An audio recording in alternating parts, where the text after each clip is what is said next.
네, 체크인 스탁입니다. 두 분과 함께 오늘 장에서 봐야 될 부분들 여러분들의 등대가 되어드리겠습니다.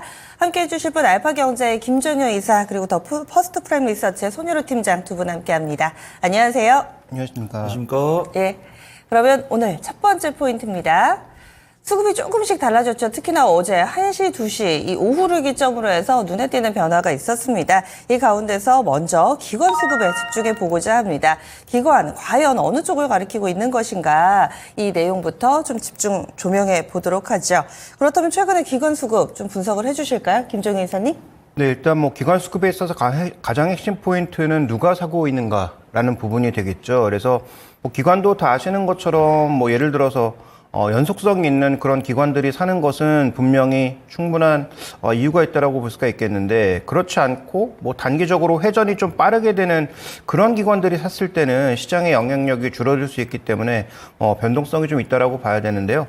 먼저 준비된 그림 보시면 전체 기관의 흐름을 놓고 봤을 때 최근 코스피 시장에 대한 대응은 그렇게 우호적이지는 않다라고 봐야 될 것 같습니다. 누적 거래로 봤을 때 지난 한 4월 말까지, 4월 한 중순까지 매도를 늘리다가 매수세로 전환했던 기관들이 또 최근에 지수 하락에는 꽤 매도하는 그런 모습을 보였다라는 것이죠. 그럼 그 투자자별로 한번 쪼개서 살펴보게 되면, 자, 금융투자의 회전이 가장 많습니다. 금융투자가 4월 한 중순까지는 계속 파는 모습을 보이다가 거의 보합권까지 물량을 줄여놨는데 다시 한번 물량을 늘리면서 시장의 하락을 좀 주도하고 있는 그런 모습이고요.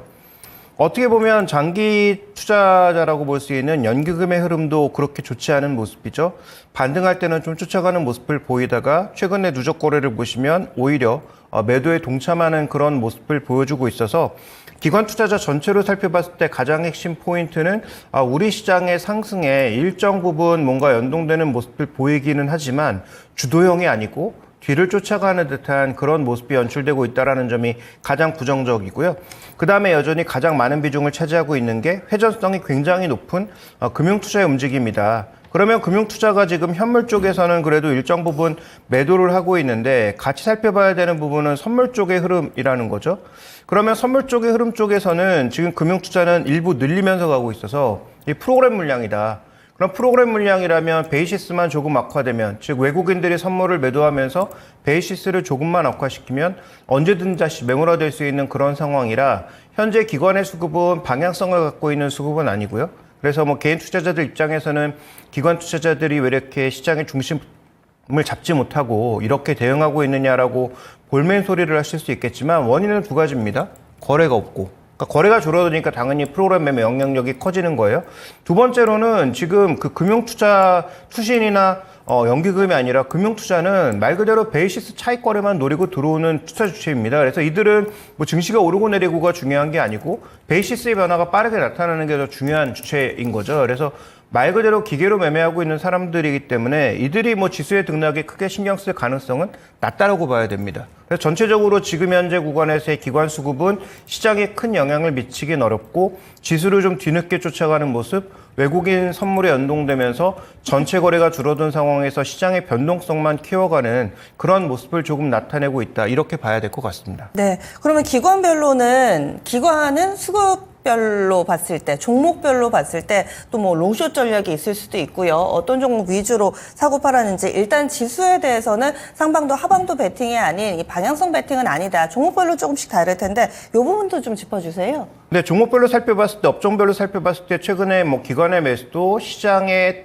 충분하게 강하게 움직이는 종목군들에 주로 베팅하고 있는 모습이죠. 대표적으로 SK하이닉스라든지 최근 시장에 강세를 보이고 있는 종목군들 위주의 편입이 나타나고 있고요. 그 다음에 최근에 이제 기관 수급 쪽에서 일부 투신이라든지 이런 쪽의 매매 동향을 살펴보시면 눈에 띄게 나타나는 게 인덱스와 연동돼서 혹은 ETF와 연동돼서 나타날 수 있는 그런 흐름이기 때문에 개별 종목의 변동성이 커지면 그쪽으로 더 쏠림 현상이 가속화되는 모습을 보여주고 있다. 이게 이제 핵심 포인트라고 봐야 되겠죠.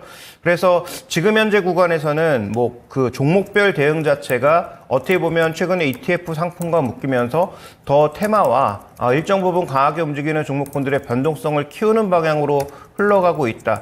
그런 측면에서 본다면 우리가 단기적으로 좀 관심을 가질 것과 중장기적으로 관심을 가질 것에 대한 좀 구분이 최근 기관 수급을 보면 필요하지 않느냐 이렇게 판단하고 있습니다. 네. 그래서 뭐 단기적으로 관심을 가져야 될 것은 뭐 누가 뭐래도 어쨌든 최근 시장에서 강세를 보이면서 외국인 기관의 수급이 쏠리는 쪽이라는 거죠.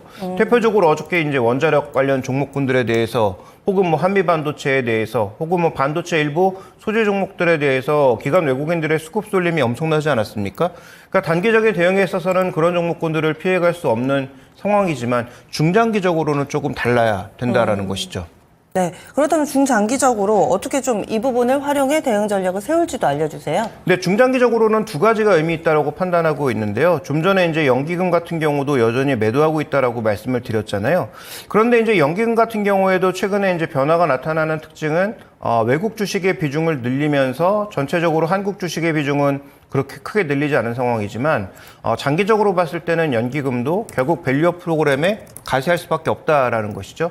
그러면 밸류업 프로그램에 연동될 수 있는 대형주 쪽, 그 다음에 상대적으로 배당도 꾸준하게 주는 쪽, 어느 정도 이 장기 수익률을 조금 바라볼 수 있는 그런 실적주 쪽으로는 계속 수급이 유입될 가능성이 있다. 그래서 전체적으로는 지금 연기금 수급이 별로 안 좋은 상황이지만 중장기적으로는 이런 흐름으로 갈 가능성이 높다라고 봐야 되고요. 그렇다면 뭐 대형 은행주, 그 다음에 밸류업 프로그램을 계속 발표하고 있는 종목군들, 지주사, 그 다음에 뭐 반도체 이런 종목군들에 대한 관심은 전혀 버릴 필요가 없다라고 판단하고 있고요. 마지막으로 말씀드리고 싶은 것은 어저께 나왔던 뉴스 중에 하나가 우정기금과 관련된 뉴스입니다.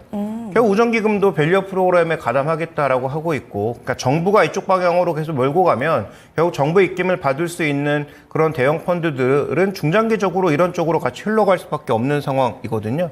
그다음에 어저께 이복현 금감원장이 연내에 이제 공매도는 없다라는 식의 그런 발언이 나온 만큼 그러면 우리가 이제 공매도 쪽보다는 매수 수급 쪽에서 어느 쪽으로 장기적으로 들어올 거냐에 대한 관심이 높아져야 되는데 연기금과 우정기금도 결국 밸류업 프로그램에 가담할 수밖에 없다라는 측면에서 대형은행주, 그런데 지수의 상위에 있는 종목군들 거기에 배당도 주고 꾸준하게 이제 움직임을 나타낼 수 있는 그런 종목군들, 코스닥 시장에서도 상대적으로 좀 시총 비중이 높고 어느 정도 이익이 항상성이 있는 그런 종목군들 중심으로는 꾸준하게 우리가 좀 매수를 하는 것은 나쁘지 않은 전략이다. 이렇게 봐야 될 것 같습니다. 네.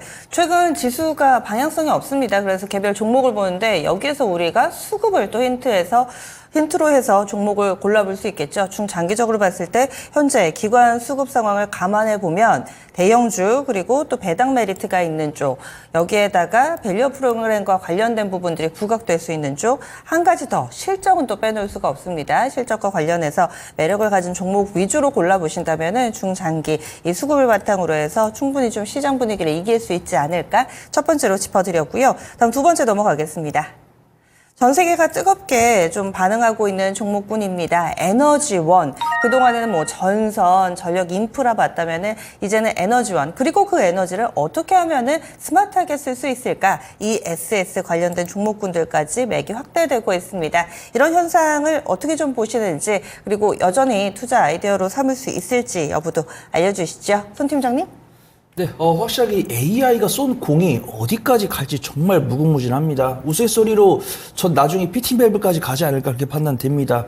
간단하게 이제 좀 그림을 그려드리면 다들 아시겠지만 이 AI 데이터 전력센터를 돌리기 위해서 어떻게 하면 효율적으로 할 것인가. 그 다음에 이 신재생 에너지가 우리가 이 에너지 발전이라는 게 뭐 화석연료나 이제 기름을 이용한 발전은 그냥 우리가 계속 넣으면 되잖아요. 근데 신재생 에너지의 장점이 장점은 돈이 안 드는 건데 단점은 간헐적이라는 거죠. 간헐적이라는 것은 내가 에너지를 만들고 싶을 때 만들 수 있다라는 게 아니에요. 태양광 같은 경우는 햇볕이 쫄 때, 이제 아침에, 그 다음에 풍력 같은 경우는 바람이 불 때. 그렇기 때문에 중요성이 부각이 되는 것이 이제 ESS입니다. 에너지 저장 장치죠. 근데 이제 이 에너지 저장 장치라는 개념이 없었던 게 아닙니다. 옛날에 2차 전지 할 때 당연히 에너지를 쓰고 다시 저장하고 다시 쓰는 방식인데 여기다가 스마트 그리드, 효율적으로 이 에너지를 저장해서 전송을 해주는 부분입니다. 그래서 이 ESS를 작동시키기 위해서 이제 그런 거죠. 우리가 전력 설비랑 이제 기계 몸통, 그다음 전선, 그다음에 이 안에 들어가는 ESS 부품까지 한다고 한다면 나중에는 이 전선과 전력 설비를 연동하는 피팅 밸브까지 가지 않을까, 저는 개인적인 사견을 갖고 있는데 그 부분은 좀 추적을 해봐야 될 것 같습니다. 그래서 이제는 그 안에 들어가는 ESS, 그다음에 이 SS를 AI로 통제할 수 있는 그런 모듈을 만들고 있는 기업까지도 관심을 둬야 된다고 판단되고 있고요.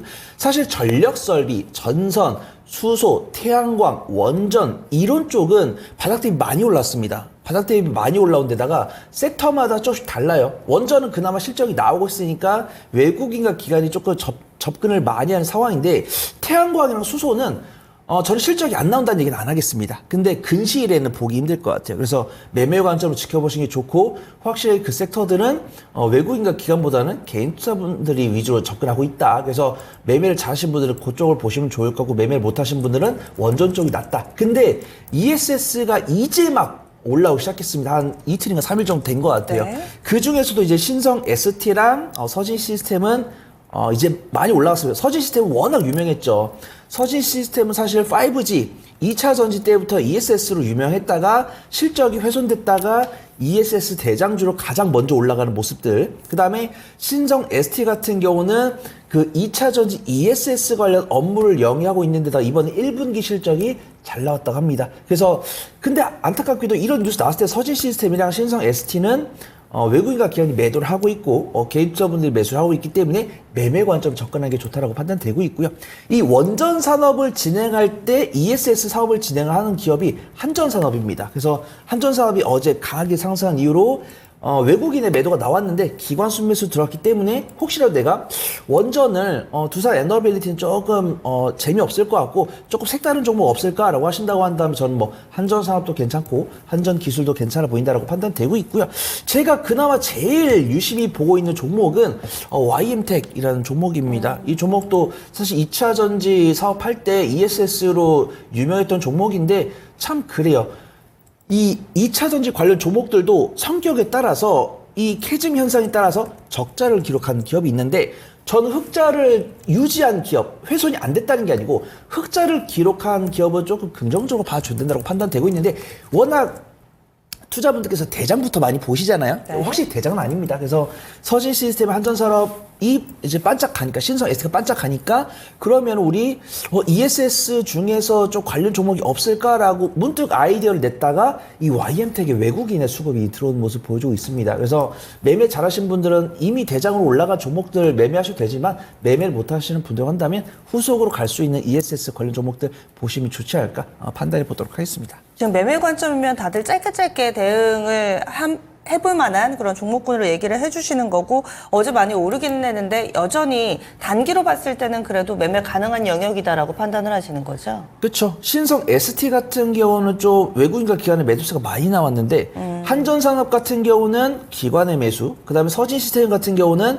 외국인의 순 매수세가 들어왔습니다. 제가 뭐 어떤 종목을 막 차별하는 게 아니지만 그 외국인과 기관도 이제 경험이 좀 있잖아요. 네. 확실하게 실적이 안 나오고 테마로만 움직인 종목들 사실 외국인과 기관이 매도를 많이 합니다. 근데 이 종목은 믿고서 이 관련 업으로 실제 실적을 낼 것 같다라고 판단되는 종목 솔직히 외국인과 기관이 사는 거 다들 공감하시잖아요. 그래서 외국인과 기관이 산다고 한다면 이 기업들은 믿을 수 있다라고 판단되고 있고 YM텍 같은 경우는 리포트도 꽤나 나오기 시작했습니다. 그래서 하반기 실적이 개선될 것이라고 전망되고 이제 막 상승했기 때문에 유심히 좀 지켜보시면 좋지 않을까 판단해 보도록 하겠습니다. 네, 태양광, 원전, 그리고 풍력의 ESS까지 이 키워드를 딱 들었을 때 바로 생각나는 대장은 아닙니다. 그런데 단기에 매매를 해볼 수 있는 그런 후발주자로 관심주 몇 가지를 좀 추려주셨어요. 그래서 시장에서 소외되기는 싫은데 뭔가 많이 오른 종목군들 대장주 따라가기 무섭다 하시는 분들께 또 한 가지 대응 전략 이렇게 제시를 해드립니다.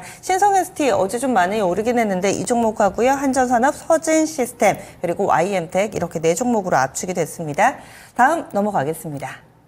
다음 체크 포인트는요. 어제 이 시장에 크게도 영향을 미쳤던 한중일 정상회담과 관련해서 공동선언문이 발표가 됐습니다. 선언문을 쭉 읽어보니까 굉장히 길어요. 그래서 우리가 이 가운데서 어떤 부분에 좀 주목을 해야 될지 그리고 이미 이벤트 끝났는데 다 끝난 거 아니야? 이렇게 생각하시는 분들도 있으실 겁니다. 어떻게 좀 받아들여야 될지 김종현 이사님은 어떻게 보시나요? 네, 뭐 결론부터 말씀드리면 뭐 큰 영향 없을 것 같고요. 말씀하셨던 대로 이벤트가 끝났으니까 더 우리가 주목해서 봐야 된다라고 판단하고 있는 겁니다. 그래서 이벤트를 기대하고 사라는 게 아니고 해당 업종 중에서 뭐 다 말씀드릴 수는 없고 한 3가지 정도를 봤을 때 의미 있는 업종들이 있다. 그래서 한일중이든 한중일이든 이들이 모여서 어떤 뭐 결과물을 끌어내는데 단기간에 결과물이 나올 리가 없잖아요. 그래서 뭐 장기 관점에서 우리가 좀 살펴봐야 되는 상황인 것이고, 그러면 그런 장기 관점은 장기 관점이고, 단기적으로 봤을 때 어저께 이제 얘기들이 나오면서 움직였던 엔터, 석유화학, 그 다음에 뭐 화장품 이런 쪽 쪽에서 좀 우리가 의미를 볼 수 있는 것들이 무엇이 있는지 저는 좀 그걸 살펴보고 싶습니다. 네, 그러면 구체적으로 어떤 쪽부터 볼까요? 네, 먼저 좀 엔터부터 살펴볼 필요가 있겠는데요. 엔터는 지금 뭐 중국이 뭐 연다, 인디밴드 하나가 가서 공연을 한다, 뭐 이런 얘기 연동하고 있는 모습인데, 다 아시는 것처럼 지금 우리나라에 오는 중국인들을 뭐 막거나 뭐 그러진 않고 있으니까, 또 뭐 중국이 예를 들어서 뭐 단체 관광객들을 열었을 때 일부 뭐 효과가 들어가는 것이 있을 수 있지만, 반대로 중국이 어느 순간에 갑자기 문을 닫을지도 알 수 없는 거거든요. 그러면 엔터사 핵심은 2가지다. 지금 준비된 그림에서 보시는 것처럼 저렇게 가열차게 빠진 밸류에이션. 그러니까 뭐 YG 기준으로는 뭐 10배 초반까지 빠진 SM도 마찬가지였고요. 이렇게 빠진 이 밸류에이션 자체가 핵심 포인트가 아닌가라고 볼 수 있는 거고요. 또 하나의 포인트는 중국이 없이도 잘 되고 있는 쪽이 어디인가가 핵심인 거죠. 그래서 작년에 이제 중국 쪽에 그 팬덤이 앨범을 대거 사준 것 자체가 하나의 이제 모멘텀이 되면서 작년에 실적이 앨범이 엄청나게 성장한 것인데, 올해 그 부분이 또 나타날 수 있을까가 조금은 애매모호한 상황이니까, 그러면 중국을 빼고도 잘할 수 있는 기업들을 골라야 된다라는 판단입니다. 자, 2번째로 살펴보고 싶은 것은 화장품 쪽이에요. 화장품은 준비된 그림에서 보시는 것처럼 뭐 누구나 알다시피 중국을 빼고 지금 다른 지역에 잘 되고 있는 거죠. 근데 과연 중국 쪽에서 오시는 이 유커들이 국내에서 면세점에서 화장품 좀 많이 사고, 뭐 올리브영에서도 많이 사고, 뭐 그 다음에 뭐 중국으로 돌아가서도 뭐 국내 제품들을 뭐 온라인으로 사는 뭐 그런 모습을 보여준다면 뭐 긍정적인 영향은 당연히 있겠지만, 최근에 화장품 종목군들 중에서는 전체 종목이 그런 것은 아닌데 밸류가 좀 부담될 정도로 급등한 종목군들도 꽤 보이는 건 사실이라는 거죠. 그러니까 오늘도 뭐 TP가 상향되고 있는 뭐 실리콘2라든지 이런 종목 좋죠. 그 다음에 뭐 최근에 상승하고 있는 APR 이런 종목 다 좋은데, 문제는 이들 종목들 중에서 과거 대장주만큼 밸류가 지금 상향하면서 올라가고 있는 종목이 있는데, 이런 종목군들의 특징은 수출 실적이 딱 한 번만 빠져도 주가의 변동성이 커질 수 있다는 것을 염두에 두실 필요가 있을 것 같습니다. 그래서 화장품 핵심 포인트는 종목을 압축하는 것이라고 보고 있고요. 그 다음에 석유화학 쪽은 뭐 이쪽이 더 처참하죠. 주가가 오른 게 뭐 전혀 없다라고 봐야 되니까.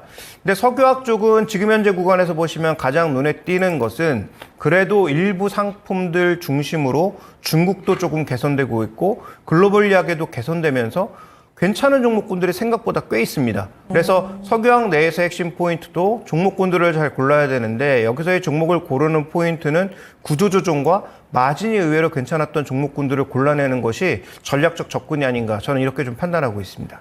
지금 화면에 나가고 있는 것이 타인이요. 그러면은 지금 3개 엔터하고 화장품, 석유화학 얘기를 해주셨는데, 매력도로 보자면 석유화학이 좀 더 낫다? 뭐 이렇게 받아들여도 되는 거예요? 업종별로 이제 좀 좋은 것들이 있다라고 좀 판단하고 있는데요. 먼저 엔터 쪽에서는 중국 없이도 잘할 기업, 대표적으로는 하이브, 그다음에 YG 엔터라고 봐야 되겠죠. 네. 근데 지금 JYP도 마찬가지지만 소위 잘하고 있는 기업들의 핵심 포인트가 뭐냐면 전부 최근 들어서는 일본에 목매달고 있다는 거죠. 아, 그래요? 네, 그런데 뭐 우리가 이제 뭐 일본과의 어떤 뭐 그 심리적인 감정 뭐 이런 것들을 다 떠나서 전 세계 2위 시장이기도 하고, 한번 매출이 발생하면 꾸준히 매출이 발생하기도 하면서 5만 명 이상의 돔투어를 가장 가까운 지역에서 대규모로 할 수 있는 지역은 유일하게 일본이라는 거죠. 그래서 뭐 미국까지 터져서 미국에서 뭐 아레나 투어까지 하면 뭐 더 좋겠지만, 대표적으로 뭐 트와이스 같은 뭐 그런 그룹이 있지만 뭐 그 경우는 조금 뭐 특수한 경우라고 봐야 될 것 같고, 어쨌든 우리 K-팝의 입장에서는 동남아 쪽도 생각보다 큰 돈이 안 됩니다. 그래서 일본 쪽에서 비교적 비싼 돈으로 돔투어나 아레나 투어를 하고 거기서 MD도 팔고 음반도 파는 것이 가장 수익성을 높일 수 있는 전략이라는 거죠. 그러니까 주력 아티스트들이 YG도 트레저가 일본 쪽에서 꽤 반응을 내고 있고, 그 트레저가 이번에 또 새로 대비가 아니라 이제 다시 나오니까 뭐 그런 부분들을 생각해 봤을 때 두 기업이 저는 뭐 괜찮지 않나라고 보고 있고요. SM 오늘 그 하이브 물량을 어떻게 받는지 한번 확인해 보실 필요가 있을 것 같고, 그래서 저는 중국 빼고도 잘할 기업들을 봐야 된다라는 판단이고요. 네. 자, 두 번째로는 우리가 살펴봐야 될 게 이제 그 화장품 쪽인데, 저는 두 종목만 보고 있습니다. 클리어하고 그다음에 한국콜마를 보고 있는데, 두 종목이 그래도 밸류가 그렇게 비싸지 않은 상황에서 어쨌든 추가적인 업사이드가 여전히 존재하는 기업이라고 판단하고 있기 때문에 주가는 많이 올랐지만 밸류가 부담이 없다는 얘기예요. 주가 안 올랐다는 얘기가 아닙니다. 그래서 이 두 종목은 상대적으로 밸류가 그렇게 비싸지 않게 아직 거래되고 있으니까 추가적인 상승 여력이 남아있다라고 판단하고 있는 것이고요. 마지막으로 석유화학 쪽은 아까 이제 보여드렸던 게 타이어였잖아요. 네. 근데 최근에 천연 고무 가격이 상승하면서 천연 고무의 생산량이 줄고 있습니다. 유럽 규제 때문이거든요. 그래서 말레이시아, 인도네시아에서 최근에 고무나무 생산이 안 되고 있습니다. 그래서 이런 규제상으로 있어서 SBR이라고 하는 합성 고무가 늘어날 가능성이 높기 때문에 금호석유 같은 경우에도 주목해 보실 필요가 있겠고, 더 중요한 건 SBR의 향후 생산량 자체가 제한되고 있다는 것도 살펴보실 필요가 있는 거죠. 그 다음에 이제 중국도 뭐 타이어가 좋아지고 있는 상황인 점, 그 다음에 또 하나는 타이어 코드를 만들고 있는 코오롱 인더 같은 종목군들도 올해 하반기에 실적이 대거 올라올 걸로 예상되고 있으니까 이런 종목군들이 모두 PB 이 0.7배, 0.8배 뭐 이 정도 수준에서 거래되고 있는 종목들이거든요. 추가적인 업사이드가 충분히 존재하고 있다는 관점에서 확실히 마진이 좋아지고 구조조정이 진행되고 네. 있는 이런 기업들을 보실 필요가 있겠다. 이렇게 정리 드리겠습니다. 예, 알겠습니다. 다음 포인트 넘어가겠습니다. 다음으로는 오랜만에 유리기판 한번 보겠습니다. 이 반도체 쪽에서 상당히 좀 핫한 그런 테마로 자리를 잡고 있는데, 유리기판 내년도에 양산을 하겠다라는 몇몇 기업들이 있습니다. 다시 한번 좀 봐야 될 타이밍인지, 사실 유리기판 관련 테마는 우리나라만 있는 것도 아니고요. 중국에서도 한 20여 개 기업 정도 자리를 잡고 있습니다. 유리기판 테마 지금 어떤 상황인가요? 확실하게 저번 주 금요일에는 단기적으로 접근해볼까? 라는 생각이 들었다라고 말씀드리겠지만, 어제 오후부터 이제 삼성전자 강하게 반등하면서 반도체가 좀 다시 돌아서는 게 아닌가 그렇게 판단되고 있고, 그중에서도 유리기판이 가장 큰 변동성을 보여주는 것 같습니다. 근데 그 변동성을 개인 투자분들이 아니라 외국인과 기관이 보여주고 있기 때문에 접근해 봐야 된다고 판단되고 있고요. 우리가 흔히 알고 있는 반도체 장비 기업들은 한 3일 정도 더 지켜보다가 말씀을 또 드리도록 하겠습니다. 뭐 우리가 알고 있는 뭐 삼성전자 밸류체인이나 뭐 H밴 관련해서 뭐 팹리스 기업이라든가 H밴 설계 기업들, 이런 종목들도 어제 외국인과 기관의 매수가 들어오면서 양봉이 딱 나왔어요. 근데 뭐 수급 외국인과 기관 들어왔다고 그냥 매수를 하기보다는 어차피 단기 관점 접근한 섹터도 아니고 쌍바닥은 보고 말씀을 드리는 게 좋다라고 판단되고 있는데, 유리기판 같은 경우는 저번 주 금요일에 SKC가 쏘아올린 공에 이제 관련 밸류체인 종목들이 들어왔고, 어제 삼성전자가 반등한 사유를 약간 그 위클리 옵션으로 인한 수급 이슈로 보신 분도 계시고, 그 신한 쪽이랑 그 키움증권 쪽에서 연구원들이 발언을 했습니다. 우리가 얼추 콜테스트 뉴스가 딱 속보가 나왔을 때는 개인적으로 사견을 내놓으신 분도 계시는데, 약간 증권사 애널리스트 분들께서 말씀해 주시면 조금 더 힘이 실리는 경향이 있거든요. 그래서 뭐 키움증권의 누구 연구원님, 뭐 신한증권의 누구 연구원님, 뭐 유한타의 누구, 뭐 이런 식으로 삼성전자가 아직 그 퀄 테스트는 통과를 못했지만 이 메모리 반도체 점유율이 50%가 넘어가기 때문에 엔비디아가 삼성전자를 버렸을 때는 엔비디아가 향후 3년이나 4년 내에 가져갈 전망 실적을 못 가져갈 가능성이 있다고 합니다. 그래서 SK하이닉스 얼마, 그다음에 TSMC는 메모리 반도체보다는 약간 시스템 반도체 쪽이고, 메모리 반도체는 이제 삼성전자가 많이 하다 보니까 그런 기로인 거죠. 퀄리티 통과를 못 했는데 그럼 엔비디아가 삼성전자 손을 놓을 것이냐, 잡을 것이냐. 근데 많은 사람들 입장에서는 잡을 것이다라고 보고 있는데 아무도 당당하게 말 못하는 거죠. 네. 그다음에 그냥 언론사에서 말해도 이거는 뭐 신빙성이 없다라고 판단하지만, 이제 증권사에서 나오니까 네. 이제 좀 믿고 사는 것 같다. 근데 시작은 기관이 했는데 많이 산 거는 개인이니까 오늘 변동성을 봐야 됩니다. 근데 이제 거기서 이제 SKC가 보조금을 받는다는 뉴스가 나오면서 또 관련 종목들의 뉴스가 많이 나왔어요. 그래서 YC캠 같은 경우도 리포트가 나왔고, JNTC 같은 경우도 일주일 전에 실적 발표하고 리포트가 나왔습니다. 그다음에 SKC가 유리기판 선도하는 모습에 삼성전기랑 LG 이노텍도 그 유리기판 사업을 네. 좀 진행되면서 게임 체인저가 될 것 같다라고 보고 있고요. 매매를 잘하신 분들은 YC캠이나 캠토닉스처럼 SKC 밸류체인과 밀접한 이미 변동성 나온 종목들 매매를 보시면 좋을 것 같고요. JNTC가 유리기판 모멘텀도 있지만 중국 고객사양 스마트폰 물량 수혜도 있습니다. 그래서 나는 매매를 잘 못한다. 근데 나는 좀 미들 언덕이 있는 종목이 필요하다라고 하시면 JNTC 보시면 좋을 것 같습니다. 네, 알겠습니다. 이렇게 해서 4개의 체크포인트 알아봤습니다.